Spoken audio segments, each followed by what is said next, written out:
जय श्री राम, जय माता दी। दोस्तों, मैं हूं आपका अपना एस्ट्रोलॉजर लव कुमार और आपका स्वागत है मेरे YouTube channel astrologer love Kumar पे। अगर आप मेरे चैनल पे नए हैं तो प्लीज़ सब्सक्राइब कीजिए, वीडियो को अंत तक देखिएगा। अगर पसंद आए तो लाइक और शेयर जरूर कीजिएगा। तो दोस्तों, आज हम बात करने वाले हैं नवरात्रि के ऊपर कि नवरात्रि के व्रत क्यों रखे जाते हैं, नवरात्रि का जो सिद्धांत है वो कैसे है। तो इसके ऊपर कहीं ना कहीं कुछ साइंटिफिक मेथड भी हैं और कुछ आध्यात्मिक भी जो कथाएं हैं वो चीज़ें भी हैं। अध्यात्म से भी जुड़ा है क्योंकि गॉड से जुड़ा है, माता रानी भगवान है।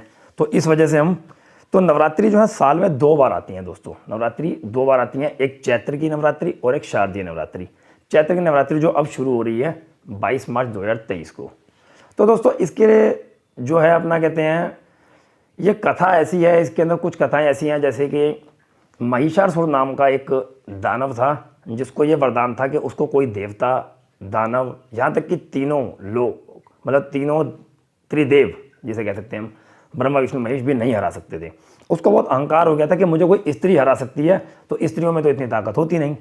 तो सब देवता परेशान हो गए, भगवान के पास आए, माता पार्वती की, माँ दुर्गा की उपासना की और उनको प्रकट किया। और माता ने उनको अपने आप को 9 रूपों में डिवाइड किया, जैसे शैलपुत्री, ब्रह्मचारिणी, चंद्रघंटा, ऐसे 9 रूपों में माता रानी ने अपने आप को डिवाइड किया। और माता रानी फिर सब देवताओं ने उनको आशीर्वाद दिए और वरदान दिए और अपने अपने अस्त्र शस्त्र 9 रूपों को दिए। फिर उसके बाद माता ने महिषासुर के साथ 9 दिन तक युद्ध किया और 10वें दिन उसका वध किया, उसको हरा दिया। और 10वां दिन विजयदशमी का कहलाता है।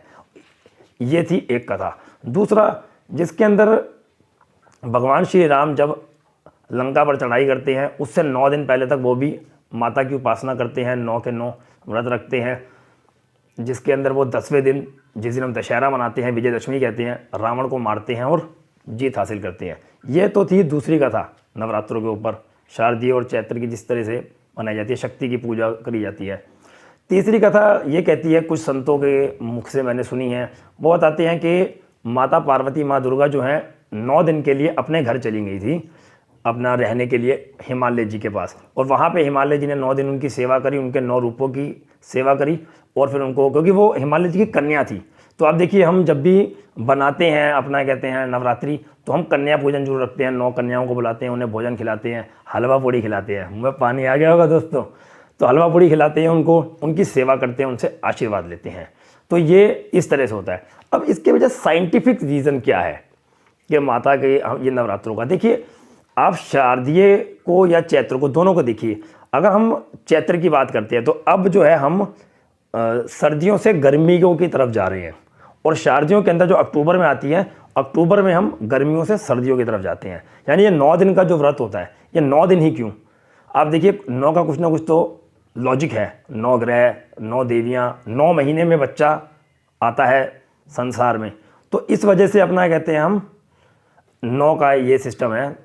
इसके अंदर अपना क्या है कि 9 दिन हम व्रत रखते हैं, खाली पेट रहते हैं, बहुत कम भोजन करते हैं। तो हमारी जो साइंटिफिक रीज़न से क्या होता है कि हमारी जो बॉडी है वो ट्रांसफॉर्म होती है, चेंज होती है कि नए मौसम से लड़ने के लिए या डील करने के लिए। जैसे आप जानते हैं कि जो सब्जियां हमें गर्मियों में मिलती हैं वो सर्दियों में नहीं मिलती हैं, तो सर्दियों का खाना थोड़ा सा अलग होता है, गर्म होता है। तो हमारी बॉडी 9 दिनों में तैयार हो जाती है कि हमें आगे के मौसम को कैसे डील करना है। तो ये इसका साइंटिफिक रीज़न था दोस्तों।